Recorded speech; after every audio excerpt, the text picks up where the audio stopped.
आज नूतन प्रभात आम ईश्वर वाक्य मध्य आम ध्यान करवा माथ्यू लिखित सुसमाचार 13 पर्व ताहार 30 पद। शस्य न काटिबा जाए दुहिंकी एकाठी बढ़िबाकू छाड़ी दियो। आउ शस्य काटिबा समय मु कटाली मानकू कहिबी पड़िबा पाए आगे बालुंगा एकाठी करी बिड़ा बांध, किंतु गहम मो अमार रे संग्रह करी रख। प्रिय बंधु, आजिर प्रभात रे एक गभीर रहस्य को गभीर तत्व को आपण को देवाकू चाहे, जद्वारा आपण आपणा जीवन रे विजयता को सफलता को लाभ करि पारिबे। आपण जानि पारिबे आपणक शत्रु किए अटंती।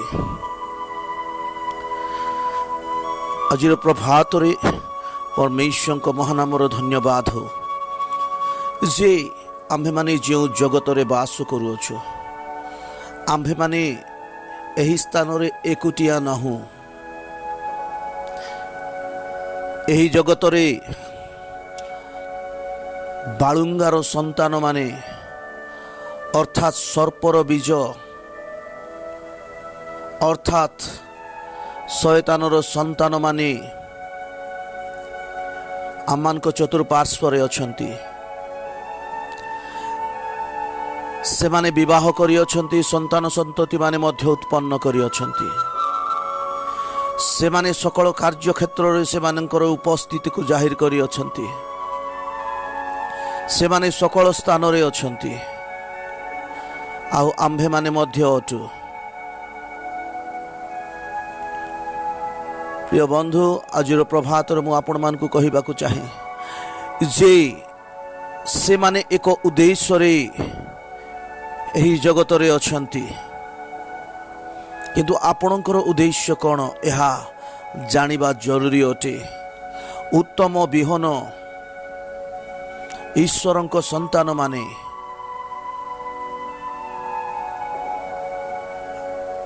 आउ मंद विहन जगतर बा शैतान ठारू उत्पन्न संतान माने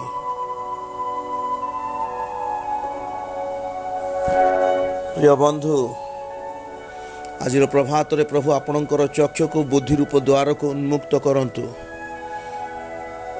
एही समय कहिबाकू चाहे जे से माने एकत्र बढ़ंती। जेतेबेले दुई प्रकार खेत बढ़िवा को लागिला, एका सहित से माने बढ़िले। आउ जेतेबेले पर्यंत पत्र और फूल अछि ताहाकू चिन्हि पारिले नाही, किंतु जेतेबेले फल ताहाठारे देखा जीवाकू लागिला, सेतेबेले से माने जानिबाकू पाइले जे उत्तम बिहन बुणीथिबा जगारे ए घास बा बालुंगा कुआडू आसिला। प्रिय बंधु, जेतेबेले पर्यंत आपण फल फली नाहंती, आपण जानी पारिबे नाही जे आपण किए अटंती, आपणकर चतुर्पार्श्वरे किए अछंती।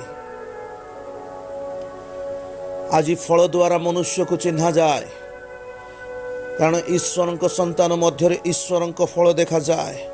आउ शैतान संतान मध्य बालुंगार संतान मध्य शैतान सकल गुण देखा जाए। आउ से माने केबे हे ईश्वर अलौकिक आश्चर्य कार्य को ग्रहण करती नहीं। से मानक सम्मुख रे मृत लोक उठिले मध्य से माने यीशु को विश्वास करती नहीं। से माने परमेश्वर को विरुद्ध रे सकल समय कार्य करती, ताहांक विरुद्ध रे योजना करती। कारण से माने ईश्वर को संतान न होई से माने बालुंगर संतान अटंती। प्रिय बंधु, आज प्रभात रे मु आपण मान को कहिबाकू चाहे जे आपणकर चतुर्पार्श्वरे जेते जन अछंती समस्ते मनुष्य नुहंती, किंतु मनुष्य रूप रे बालुंगार संतान अटंती। से माने यीशु एक स्थान रे कहिले, रे काल सर्पर वंश माने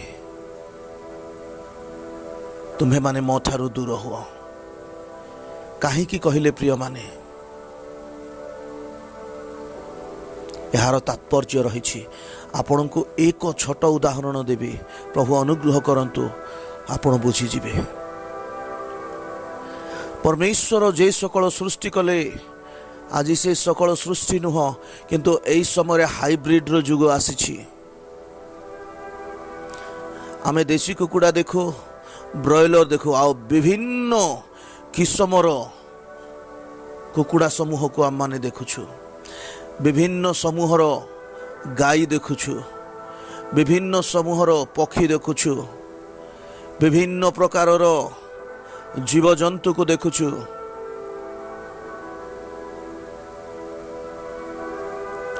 आज टेस्टी बेबी को देखुछु। कौन यह परमेश्वर तैयारी करिथिबा वस्तु अटे कि? परमेश्वर तैयारी करिथिबा सृष्टर सृष्ट विषय अटे कि? ना प्रिय माने, डीएनए को परिवर्तन करा जाउछि इस समय रे।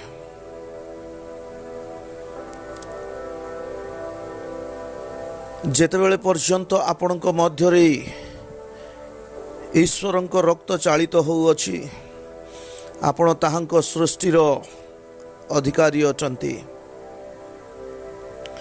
लोक माने आज पर्यंत प्रभु भोजर प्रकृत विषय को बुझी पारि नाहंती। से यह जणैबाकू चाहंती जे प्रभु भोज नेबा द्वारा आम माने ताहांक सदृश्य सृष्टि हो, ताहांकर डीएनए आंभ मानक शरीर मध्य प्रवेश करू। जेतेबेले रोटी खाऊ मांस रे ताहा परिणत हुए, अर्थात ताहांक शरीर रे परिणत हुए। जेतेबेले रक्त को आमे पान करू, सेतेबेले आमनक शरीर रे रक्त परिवर्तन होई ताहांक डीएनए रे परिणत हुए। प्रभु ताहांक सदृश्य तैयारी करबाकू चाहुछंती। प्रिय माने, आजिर प्रभात रे प्रभु अनुग्रह करंतु जे आपणकर चतुर्पार्श्व रे जो माने अछंती, एक से माने उद्देश्य को नै कि अछंती, से माने शैतान रो उद्देश्य को नै कि अछंती। आपण जदि जागृत हेबे नाही, आपण जदि प्रार्थना करिवे नाही, आपण जदि अंधकार शक्ति विरुद्ध रे युद्ध करिवे नाही, ताहले से माने विजयता को प्राप्त हेबे। आज भी पृथ्वी मध्य रे परमेश्वर को वाक्य मध्यरु अधिक अंश 19 भाग भविष्यवाणी पूर्ण हो सारी कहले अत्युक्ति हब ना। आम अंतिम समय बास करुअछु। प्रभु साहाय्य करंतु आमनकर चतुर्पार्श्व रे रहिथिबा व्यक्तित्व मानकु। से माने किए अटंती? से माने मनुष्य नुहंती, मनुष्य रूप रे सर्पर बीज अटंती। आपण मानकु एक उदाहरण देबे। परमेश्वर आदमंक संतान मानक मध्यरु काहीकि जनकर बलि को ग्रहण कले, आउ जनकर बलि को अग्राह्य कले? कारण कईन सी सर्पर बीज थिला। हेबल ईश्वर को संतान थिला, किंतु कईन मध्यरे अन्य प्रकार व्यक्तित्व थिला। से पापात्मार संतान अटे। से ईश्वर इच्छा को केबे पालन करे नहीं। से ईश्वर विरुद्ध रे से कार्य करे। एई स्वल्प समय मध्यरे मु आपण मानकु संपूर्ण रूप रे ताहाको बुझेई पारु नाही, किंतु प्रभु अनुग्रह करंतु जे आपण एहाको बुझी जांतु। आजिर समय से माने परमेश्वर को विरुद्ध रे योजना को लेकिन आसी अछंती। से माने शैतान रो साम्राज्य को वृद्धि करिबा पाए सकल स्थान रे प्रवेश करी अछंती। किंतु आम्हे माने जेतेबेले पर्यंत जागृत अछु, आम्हे माने परमेश्वर को उपस्थिति रे ताहांको मिशन को, ताहांको लक्ष्य को लेकिन आगो को बढ़ू। आउ ई जगार देखु दुही की एका को बढ़िबा, एका सहित बढ़िबा को देले, किंतु शेष रे कटाली सम कटाली मान को कहिबे जे जो गुड़ाक ବାଳୁଙ୍ଗା ଅଛି ସେଗୁଡ଼ାକୁ ପ୍ରଥମେ କାଟି ସେମାନଙ୍କୁ ଅଗ୍ନିରେ ପକାଯିବ ଆଉ ଗହମକୁ ଅମାରରେ ସଞ୍ଚୟ କରାଯିବ। ଆଉ ସମୟ ଆସିବ ସ୍ୱର୍ଗୀୟ ଦୂତମାନେ ତାହାଙ୍କର ଲୋକମାନଙ୍କୁ ନେଇକି ଯିବେ ଆଉ ବାକିତକ ବିନାଶ ନିମନ୍ତେ ଅଗ୍ନିରେ ସେମାନେ ପକାଯିବେ। ଆଜିର ପ୍ରଭାତରେ ପ୍ରଭୁ ଅନୁଗ୍ରହ କରନ୍ତୁ, ଆପଣଙ୍କ ଚତୁଃପାର୍ଶ୍ୱର ସକଳ ଅନ୍ଧକାର ଶକ୍ତି ବିନାଶ ହଉ। ଯେଉଁମାନେ ପରମେଶ୍ୱରଙ୍କ ବିରୁଦ୍ଧରେ ଯୁଦ୍ଧ ଲଢ଼ୁଅଛନ୍ତି ସେମାନେ ସମ୍ପୂର୍ଣ୍ଣ ରୂପେ ବିନାଶ ହୁଅନ୍ତୁ। ପରମେଶ୍ୱରଙ୍କ ରାଜ୍ୟ ଆପଣମାନଙ୍କ ମଧ୍ୟ ଦେଇ ପ୍ରକାଶିତ ହଉ। ଆପଣ ଯେକୌଣସି ଜାଗାରେ ଯିବେ ପରମେଶ୍ୱରଙ୍କର ଉପସ୍ଥିତି ଦେଇକି ଯିବେ। ବିଜୟତା ସୁନିଶ୍ଚିତ ଆପଣଙ୍କର ଅଟେ। ଆଜିର ପ୍ରଭାତରେ ପରମେଶ୍ୱରଙ୍କ ଅଭିଷିକ୍ତ ଭାବରେ ଏହା ଘୋଷଣା କରେ, ଆପଣ ଯେଉଁ ସ୍ଥାନକୁ ଯିବେ, ଯେଉଁ କାର୍ଯ୍ୟ କରିବେ,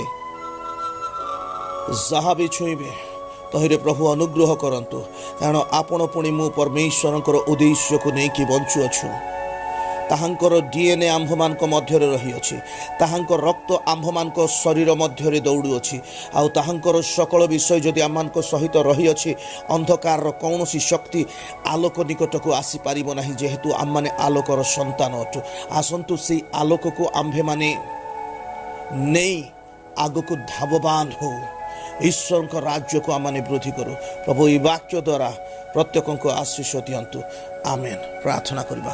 ଜୀବିତ ଈଶ୍ୱର, ଆଜିର ପ୍ରଭାତରେ ମୁଁ ପ୍ରାର୍ଥନା କରେ ଯେତେ ଜଣ ମୋ ରବକୁ ଶୁଣୁଅଛନ୍ତି, ପ୍ରଭୁ ମୁଁ ପ୍ରାର୍ଥନା କରେ ସେମାନଙ୍କର ଚତୁଃପାର୍ଶ୍ୱରେ ଯେଉଁମାନେ ଅଛନ୍ତି ପିତା, ସମସ୍ତେ ତୁମଠାରୁ ଜାତ ନୁହନ୍ତି, ତୁମେ ପଠାଇଥିବା ଆତ୍ମା ନୁହନ୍ତି, କିନ୍ତୁ ସେମାନେ ବାଳୁଙ୍ଗାର ସନ୍ତାନ ଅଟନ୍ତି। କାରଣ ରାତ୍ରିରେ ଶତ୍ରୁ ଆସିକି ଲୋକମାନେ ଶୋଇଥିବା ସମୟରେ କ୍ଷେତରେ ଯାଇକି ସେ ବାଳୁଙ୍ଗା ବୁଣିଥିଲା।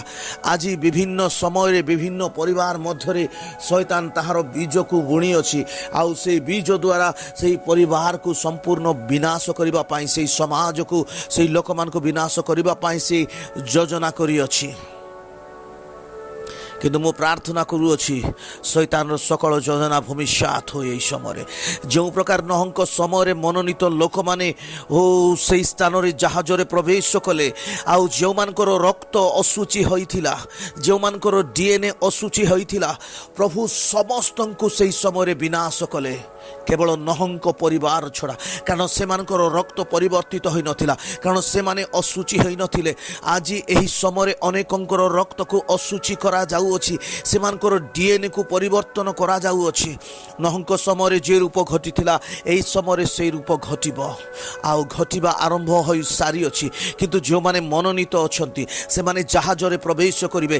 ଜାହାଜର ପ୍ରବେଶ କରିବାର ଅନ୍ୟ ଅର୍ଥ ସେମାନେ ରାପ୍ଚର ସମୟରେ ଉଠାଇ ନିଆଯିବେ। ଯେଉଁମାନେ ପ୍ରସ୍ତୁତ ଅଛନ୍ତି ସେମାନେ ଗ୍ରହଣ କରାଯିବେ। ପ୍ରଭୁ ମୁଁ ଏହି ପ୍ରଭାତରେ ପ୍ରାର୍ଥନା କରେ ଯେତେ ଜଣ ମୋ ରବକୁ ଶୁଣୁଅଛନ୍ତି, ପ୍ରତ୍ୟେକଙ୍କୁ ତୁମେ ପ୍ରସ୍ତୁତ କର, ପ୍ରତ୍ୟେକଙ୍କୁ ତୁମେ ପୃଥକୀକୃତ କର, ପ୍ରତ୍ୟେକଙ୍କୁ ପବିତ୍ର ଆତ୍ମାଙ୍କର ତୁମେ ସେଲ୍ ଦିଅ ପିତା। ପ୍ରତ୍ୟେକଙ୍କୁ ତୁମେ ମନୋନୀତ କରିଅଛ ସେମାନଙ୍କୁ ସେଇ ଗୃହରେ ପ୍ରବେଶ କରିବା ପାଇଁ, ସେଇ ଜାହାଜରେ ପ୍ରବେଶ କରିବା ପାଇଁ ତୁମେ ସାହାଯ୍ୟ କର। ସେମାନଙ୍କୁ ପୃଥକ କରି ତୁମର ଅଲୌକିକ ପଥରେ କଢ଼ାଇ ନିଅ। ଯେଉଁମାନେ ଶୁଣୁଅଛନ୍ତି ପିତା, ସେମାନଙ୍କୁ ଜାଣିବାକୁ ଦିଅ ଯେ ସେମାନେ ଈଶ୍ୱରଙ୍କ ରାଜ୍ୟର ସନ୍ତାନମାନେ ଅଟନ୍ତି। ପ୍ରଭୁ ଆଜିର ପ୍ରଭାତରେ ତୁମର ଉପସ୍ଥିତି ମଧ୍ୟରେ ବଢ଼ିବା ପାଇଁ ତୁମେ ସାହାଯ୍ୟ କର। ଯେକୌଣସି ଜାଗାରେ ଯିବୁ ପିତା, ତୁମର ଉପସ୍ଥିତି ନେଇକି ଯିବୁ, ବିଜୟତାକୁ ନେଇକି ଯିବୁ, ଅନୁଗ୍ରହକୁ ନେଇକି ଯିବୁ, ଦୟାକୁ ନେଇକି ଯିବୁ, ଶାନ୍ତିକୁ ନେଇକି ଯିବୁ, ପ୍ରେମକୁ ନେଇକି ଯିବୁ, କରୁଣାକୁ ନେଇକି ଯିବୁ, ମଙ୍ଗଳଦାନକୁ ନେଇକି ଯିବୁ, ତୁମର ଉପସ୍ଥିତିକୁ ନେଇକି ଯିବୁ। ତୁମେ ସାହାଯ୍ୟ କର। ପ୍ରାର୍ଥନା ଶୁଣିଲ, ଉତ୍ତର ଦେଲ, ଧନ୍ୟବାଦ ଦେଇଛ। ପ୍ରାର୍ଥନା ଯୀଶୁଙ୍କ ନାମରେ ମାଗୁଛୁ, ଆମେନ୍। ପ୍ରଭୁ ପ୍ରତ୍ୟେକଙ୍କୁ ଆଶୀଷ ଦିଅନ୍ତୁ।